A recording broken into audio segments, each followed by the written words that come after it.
So for anyone just joining us on this special edition of Type 40 Live, our special report, Russell T Davies is to depart his role of showrunner, according to our media and industry insiders. An announcement will be expected in the coming months, but preparations are being made. His version of the series, his vision for the series when returning in 2021 was to put Doctor Who up alongside the likes of Stranger Things, House of the Dragon, Squid Game, to become hot property and binge worthy, synonymous with a particular streaming platform. And again, not a bad idea in itself, but you've got to really know the market. And Russell was out of his depth really, really quickly. He's moved on, or slightly to the side, at least for the time being.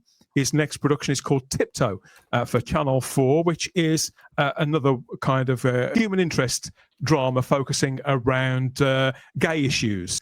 Because it was whilst promoting that to Total TV Guide a few weeks ago, this is about four or 5 weeks ago here, that the cracks started to appear. So there was this piece here in a cyborg going toe-to-toe. A filming has just got underway for Tiptoe, the new Channel 4 drama from former Doctor Who showrunner Russell T Davies, and this did actually make its way out to the fandom. Lots of people looked at this. It was certainly all over X as people tore it from their TV guide, and I have to be honest, I kind of put it down to an overzealous columnist or somebody not checking their facts, or maybe it had been written by AI, Gary, was what I told myself. But after a little bit of sniffing around, when I started to hear from 2 or 3 more trusted voices that all was far from well, that was when the picture started to form. But do you remember you asked me about this as well, didn't you? This cutting. I did, because that came up, I don't know, in my feed or whatever, and so I immediately think, well, Dan, have you seen this? Because to me, this is the greatest 6 words in the English language. Former Doctor Who showrunner Russell T Davies. And it's like, how long I've been waiting for that. Well, it is right that he's the former, because basically Doctor Who's stopped and it's not being made anymore. So you could say that. Do you know what I mean? Going back to our insiders here at Type 40 Live, Davies is alleged to be embarrassed and frustrating. One insider used the word furious, particularly with Disney's treatment of the war between the land and the sea. That has been viewed as the final straw. The relationship hasn't gone well virtually the entire time that the partners have been together. As I say, we were hearing all sorts of talk about choppy waters very soon after the deal had clicked into place from people that we know over in the States. So initially, it was a 3-year deal that they got in place. That was the thing, with all of the partners to produce what I've always termed as all new Doctor Who. And that was from late 2022 onwards. Disney Plus being obviously the largest carrier, the biggest piece of that puzzle of all the partners. There's Sony, who are largely, they own Bad Wolf. Bad Wolf itself is BBC Studios and BBC One. So all of these different places. But there's believed to have been a further option in that deal to have it extended to 5 years. But Disney decided very early in the arrangement that this wasn't something that was sustainable, that they were going to pursue because of the strained relationships. But whilst all that was going on, Russell T Davies has been very open about the fact, he's spoken about it several times on social media and in columns, that whilst all that was going on, Russell T Davies kept plotting and putting together treatments and even taking several scripts through several drafts along, because he was that convinced and invested that they were going to get up to like season 3 and 4. I think he even mentioned a season 5, but there was never a commitment to run with Doctor Who from Disney Plus past that 3rd year, as Disney saw it. And I think that Disney themselves they've never said a great deal, have they? When you look back, Gary, they've never said a great deal about Doctor Who. They plastered a few signs on subway trains and things like that, but largely they've been quite quiet. Yeah, I mean, all of the speculation in terms of what if you go like on forums and chats and everything where everybody's speculating about, here's all the reasons that Disney is actually going to renew, and it's just kind of, wish fulfillment. Disney themselves is keeping quiet, and that people read into the silence. Oh, does that mean they're just kind of taking their time before they plan season 3? And I get it. We're fans of what Doctor Who should be. We want it to thrive, but at some point you've got to accept reality and realize that Disney is a corporation that's concerned about profits, and profits come from views and subscription renewals. And it's all down to the bottom line on an accounting ledger. And if the show, which to them is just a product, isn't producing that, that's really the only factor. Our love of the show, I don't think really matters, to the bookkeepers at the company. Do you know what I think? I think Disney wanted it to be a hit in the States. That's why basically they released the show, the first episode or whatever it was, first in the States, because they were aiming for the States, right? Mm-hmm. Then they realized that it wasn't going to do anything because Russell T didn't do what he was supposed to do to put Doctor Who in that playing field. Like, for instance, he didn't cast someone that the Americans and the British people would know. Mm-hmm. Tom Ellis would have been perfect. He was known as Lucifer over in America, and he was known as the guy in Miranda over here. So to place him there, he talked to America and England, and on top of that, he added the crap that he put in the show, badly written episodes. That's why it didn't work. It's because he didn't do what it takes to reach the audience. When he got Doctor Who back after the Chibnall and Whittaker run, we said during that run you could see the American audience was dwindling and getting smaller and smaller and smaller. So the show was already in a very weakened state in America. Yep. It still had some fans, but it wasn't what it was when Matt was the Doctor. It wasn't what it was when Tennant was the Doctor. So when you've got a small base anyway, you need to do everything in your power to be sort of, what do people identify or see as traditional Doctor Who? What do people sort of gravitate towards in this brand and this show? By having, like Ian said, an actor that can pull off the range of the Doctor, that can also, not going to lie, in the modern world, be quite attractive, be a good-looking bloke. That would have helped massively. Talk to American England. Yeah, talk to American England. But like I said, but have the range, have the traits that the people would sort of go, oh, that's the Doctor on screen. And then around that, you needed aliens, you needed scares, you needed adventure, all these things that he did in 2005. And then none of that was present for this relaunch. And at a critical time, it just meant that small audience that you already had wasn't enough to sort of get people talking in America and get people to come to Disney Plus. And that's what I also agree. I think Disney were banking on this being a sort of big event for them. Yeah.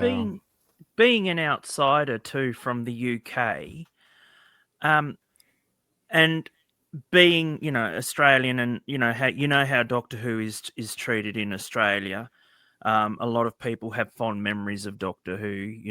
It's not like a joke or anything like that. This series from the specials onwards was the first time ever I was embarrassed to be a Doctor Who fan. Same here. And yes, I got the odd joke about Jodie. What do you think it's like, having a woman doctor now? Once they found out I was a Doctor Who fan, it never bothered me. I was just like, okay, yes, all right, that's not funny. But when they were making jokes about the stuff that was being put into Doctor Who, and I'm talking about, the journalists and everything like that, that were just looking at it and making fun of it, and making fun of us. And I was so embarrassed, and I could see what was going to come from all this, from the first few episodes, and it was just an embarrassment. And I was like, I can't keep doing this. I mean, I'm not going to prop this up. I'm not. It's just not. It's not the Doctor Who that we expected or should have received. And it's just I didn't want to talk about it to anybody because my friends, my family, or anything like that, because it was just an embarrassment. I was. It was just awful. And also, Matt, around the time it was all coming together too, BBC Studios and Bad Wolf. Bad Wolf have got a pretty great track record. I wouldn't say I enjoyed everything they did, but all of these quality shows that people largely liked and that were the industry seemed to be lapping them up, and they were constantly expanding. They were employing actors like James McAvoy to lead his Dark Materials. They seemed to, and what was the Discovery of Witches? Big hit shows that people loved, that people who read the books just loved that show. So you think, okay, how could this possibly go wrong? And then they get into bed with Disney at the exact wrong time, at a time where Disney are expanding everywhere, and pretty much everything that they were touching was turning to utter shit. That didn't mean to say that was going to happen here. But again, Matt, it had a culminative effect because it compounded on the female Doctor thing. It was like, oh no. The sense of dread gradually coming back. And I do feel that Russell had no idea who he was getting into bed with when it came to this. Dan, do you think that Disney, had any say in what Russell T was writing? Because I get the impression they didn't. They just left him to it and left the BBC to it. No, they didn't, and they didn't for the most part. And that's what's again, that distance between them is what's exacerbated all these problems. It means that this relationship, from what we're being told here, alleged by everyone that's come to us with information, it's never worked. They've largely been completely isolated. Russell T Davies has been immensely frustrated with the War Between saga. It was originally due to screen about now. It was meant to be for BBC One in the autumn on the iPlayer, on the Whoniverse, and they expect it to be on Disney Plus around that time too. So Disney Plus have not taken up the offer to extend the deal. They wanted the deal over as quickly as possible. And to the Disney partners, the War Between, in their eyes, that effectively did count as the third Doctor Who season, regardless of the principal cast or Russell's parallel ambitions for both War Between itself and the broader Whoniverse. They're going to bury it, aren't they? It's a tragic story of the left hand not knowing what the right is doing, relationships just completely falling apart at a precise time where they really needed to click into place for any of this grand plan that we were all given the fucking hard sell on, for that to come to any kind of fruition. But in this instance, it's not the ideological stuff that's fallen apart. It's relationships, it's mechanics, it's ambitions, it's a simple... It's having the mind for the task at hand, for being open, for being communicative, for mutual respect. These are fundamental things to anybody working in any sector or just living a normal day-to-day life, it strikes me. The more I find out about this, I wish I could put it all down to the culture war. I can't. These are people who just haven't got a clue what they're doing. This is professional incompetence. There was a day a while back where you couldn't turn on BBC America at any point in the day, and they were either showing Doctor Who or a commercial for Doctor Who. I mean, I can't even tell you how huge like the Matt Smith and to a little lesser extent the Capaldi era was on BBC America. I mean, it drove that channel, and it all collapsed during the Jodie era. You can watch whether you go week to week or season to season. It was a free fall for BBC ratings during the Jodie era. So that being said, it stuns me that Disney, presumably they knew that, and they would know that the show had to be, kind of carefully treated to kind of get it back into everyone's favor. It stuns me that they would pony up $100 million without any terms of quality control or oversight that they would allow, whether it be script approval or whatever kind of approval, that they would just say, okay, you go do what you do. Here's a blank check. That stuns me. And that's the communication you're talking about, Dan. I think what they did, I think they sort of viewed themselves not quite as sleeping partners, but perhaps they thought to themselves, well, this guy's made this show before, let him go away and make it. Because Disney has relationships, don't they? And Matt, you know this because they do it in Australia as well. They've got relationships with lots of independents called content all over the world, don't they? To make, sometimes to make material specific to a territory, other times more drama, for example, or comedy that's maybe idiosyncratic to, say, the Australias, that may play well in other parts of the world. So that, and I get the impression that they try things, and that this was an experiment of sorts. In fact, didn't Jane Tranter or Judy Gardner use the word, this has been an experiment? I've just remembered that. Where was that?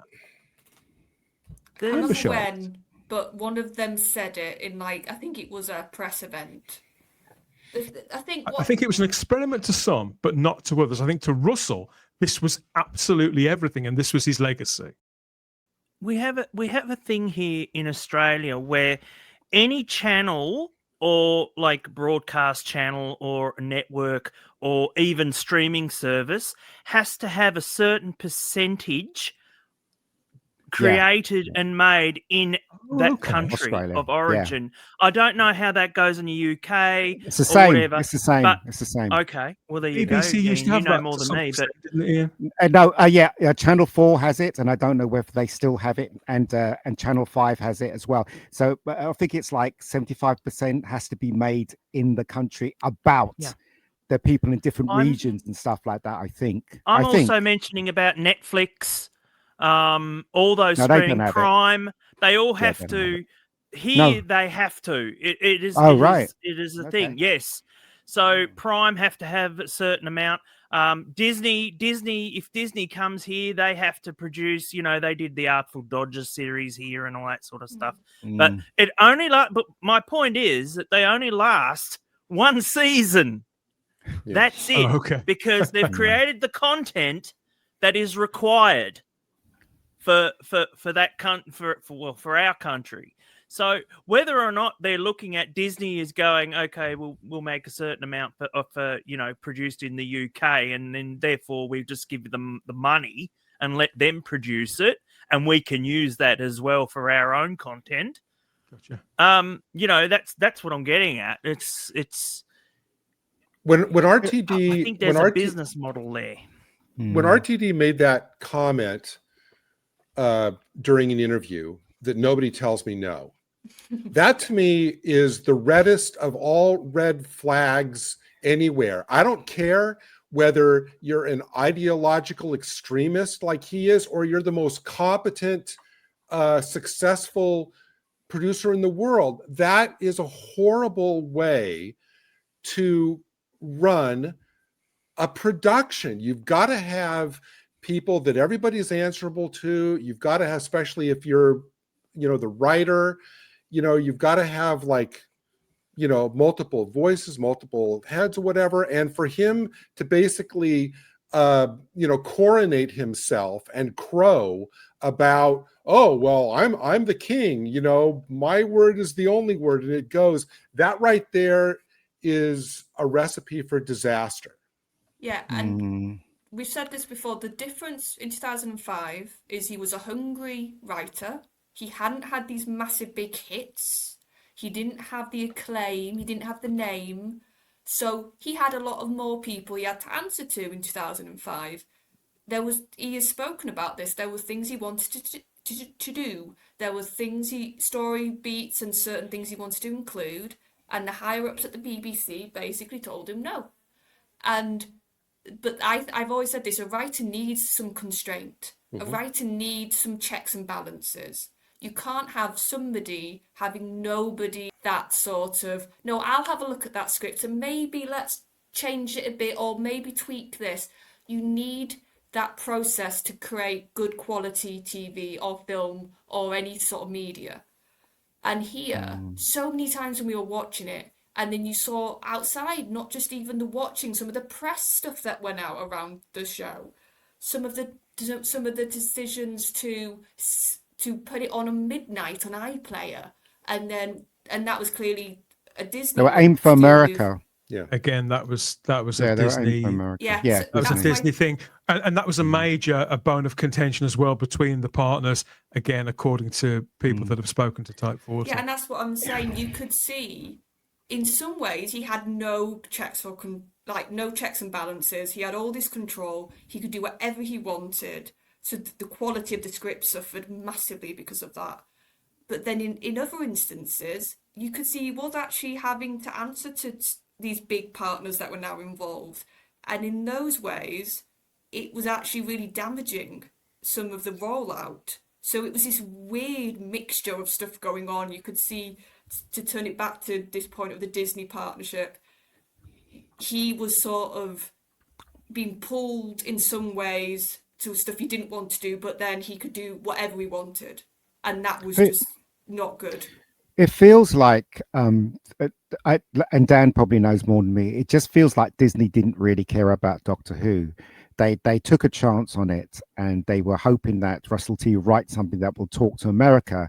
And I think that's one of the reasons why they released it in America first. They wanted to do that, Stranger Things. They wanted to do that, and they just left it to him. I don't know if that's true, but it just seems that way. Well, and as he just wrote I said, rubbish. they were looking at the potential of what they don't care about it. And to be fair to them, why would they? So like Gary said, the checks and balances, it's another column, another production. We'll see how it works out.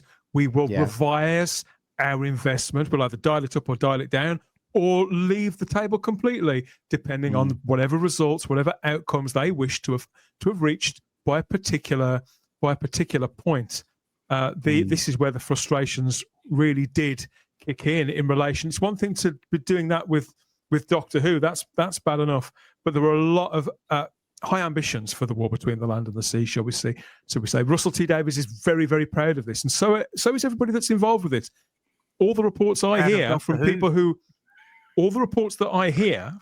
have worked on this at different levels are that this is a quality production that has a kind of global feel to it. Russell T Davies, as regards the scheduling, said, if I only knew that, nobody will decide that. That's up in the air. I wish I knew. I genuinely wish I knew. This was, again, speaking to a podcast over the summer. So the frustration, even in just plain text like that, is very much present. But they've kicked that can down the road.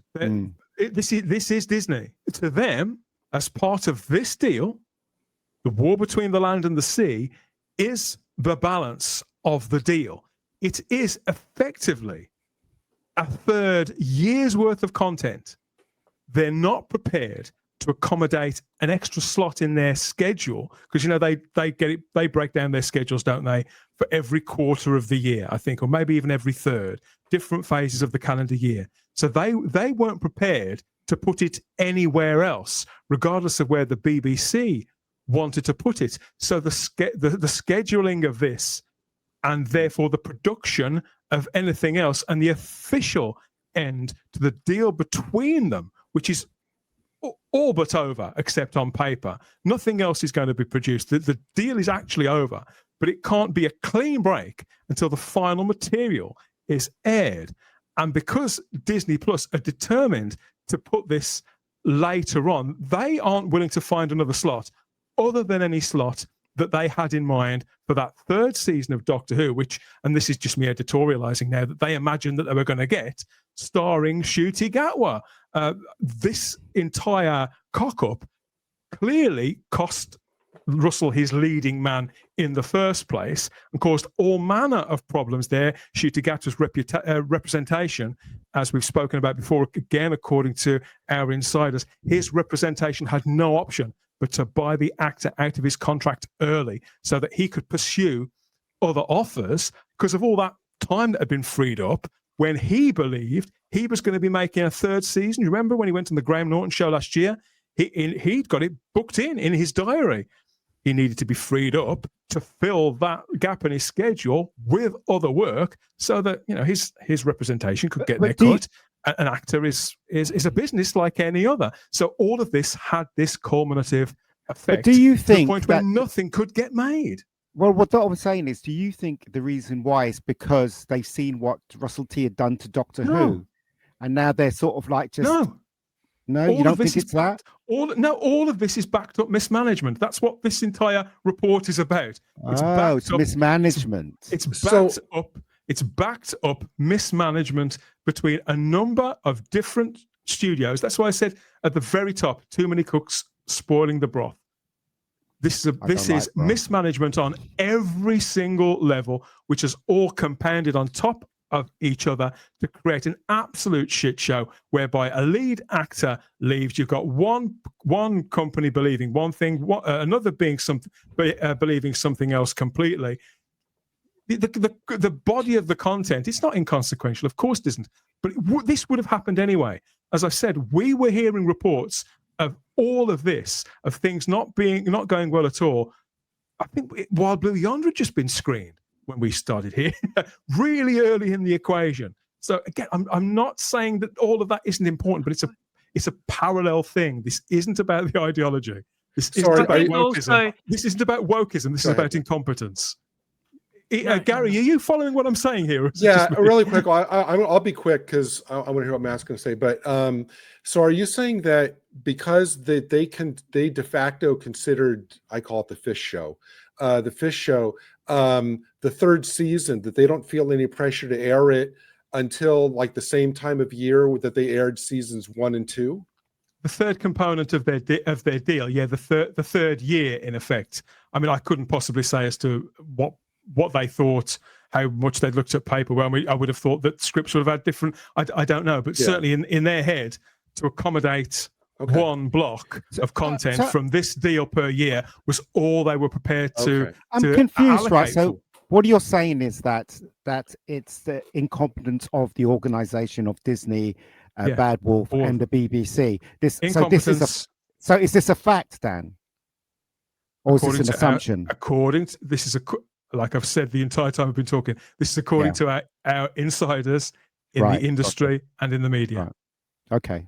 All right. So, well, if it is, then I find it hard to believe that Disney would be that incompetent, because they do run a kind of tight ship, don't they, with their stuff? So I don't know. Ian, think about it. This wasn't there wasn't one of their shows. Technically, they put money that is true into too. it. Yeah, that's true. That's very true. It was all Bad Wolf and Russell and BBC. Yeah. They were the ones on the ground filming it. They were the ones writing it. They were the ones casting it.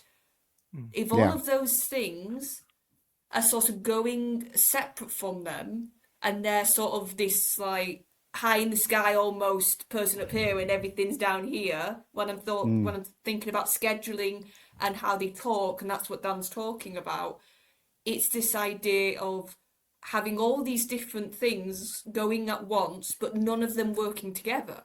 None of them communicating and maybe they just don't care about it, Charlotte. Maybe they just don't give a shit about it. I don't know. Maybe they're used to their partners on. Maybe they're used to their partners on other properties in maybe France or Mexico or Australia, being a bit more aware of what that global stage was. Yeah, you might be right there. I don't know. Again, this is just me now editorializing. This isn't anything that I've been told. This is my reading of the situation. I think, well, it's just as you said, Ian, they're not stupid. This is what they do. It's like Netflix, like Amazon. Yeah. They have these relationships all over the world. Matt, I think the mismanagement started very early on, and the wheels started falling off when we could see something happening.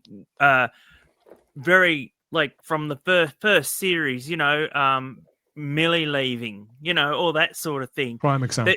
It was just that sort of you could see that there was just something not quite right. It was even back in the first series of Doctor Who back in 2005, even though Christopher Eccleston was leaving and everything, and then we got told that very early on. No one ever thought anything bad had been happened. It was just the fact that Okay, he's decided he's only going to do one series.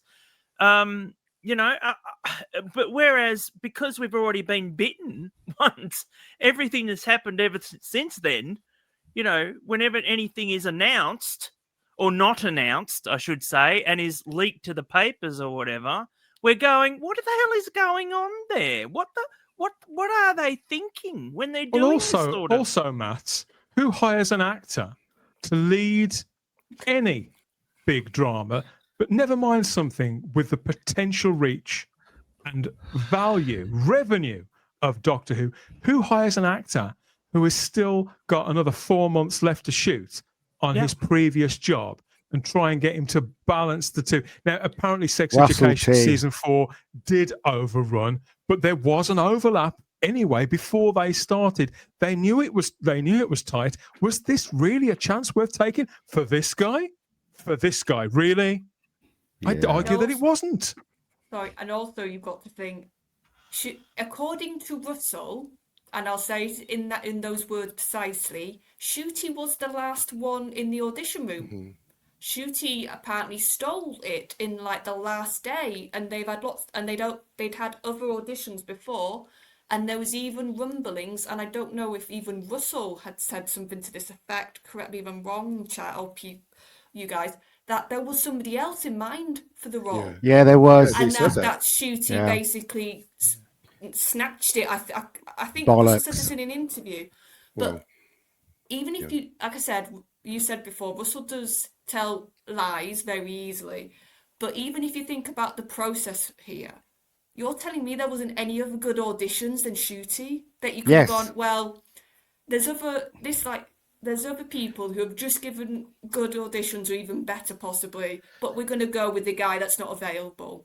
No, we're going to go with the guy that's gay. That's what they decided to do. Infatuation. He decided. Right, there's no way that he was better than all the rest of them that came in. This guy can't act. Yeah. He can't act. I'm sorry. I mean, you know as well as I do, there are a lot of gay actors around. And some really good ones as well. Just like actors of any other orientation, some are better than others.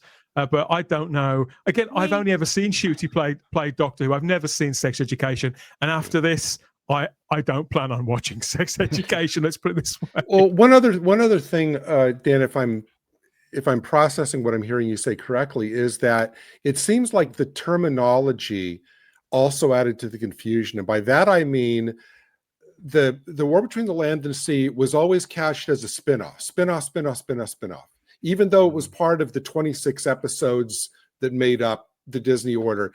Everybody, unless I'm wrong, always referred to it as a spin-off. Now, spin-off to me means from but not part of the parent show. And now apparently Disney that's not the way they saw it, if I'm hearing correctly. It's like they saw these 5 episodes as the 3rd season of the main show, when everybody else was hearing spin-off means I don't know if that means literally. Because again, my information only goes up to a certain point. But I'd say that looking at the information that we do have, how they're treating it, this sort of no urgency whatsoever to slot it in here or there. There was no urgency to pursue, to talk about potentially extending a deal. It's as if to them that whilst Russell has been focused on the ambitions for the Whoniverse, and writing as much as he possibly could, because he's a very creative guy, whether we like what he's doing or not. He's a very creative man. Goes from, he doesn't waste any time, goes from project to project to project. All of that may have been true, but to Disney Plus, all they know is they go by years. They go by blocks, that those quarters of a calendar year, and how many years as a deal left to run. So whether that's literally or just figuratively, and this is the deal. There's X amount of episodes. It doesn't really matter what they're of. X amount of episodes over that 3-year period. Why would you need another block for that? They're not going to, whatever ambitions Russell might have. Again, miscommunication. None of us were in the room there, and I don't have any information from anybody who claims to have been in the room about how that would have been pitched, would have been sold. But clearly, there's some sort of crossed wires must have happened somehow and somewhere. This does, of course, have a big, well, according to this information, it all speaks of everything going all over the place, and I would argue enormous incompetence. Which, and I'm not standing up for Russell T Davies, but I can see why this has built up, and I can see why. Just as you say, Ian, the man has publicly failed. Nobody likes to fail. Russell T Davies is not used to failing. That's going to smart. And when he was on those interviews in the summer, he did sound he sounded deflated, if not defeated. So that was a thing. But then there's also something to be said for quitting while you're ahead, or accepting that something's been a bad experience. And I think particularly as you get a bit older, I think whether you're at fault or not, you think, well, okay, well, I'll just move on. I'll move on to the next thing. It's not, I'll whatever. It's been soured. It could have been soured. Are they giving him a BAFTA, aren't they? They're always giving him something. They invent new awards to give to Russell T Davies. Exactly. We've spoken about this before.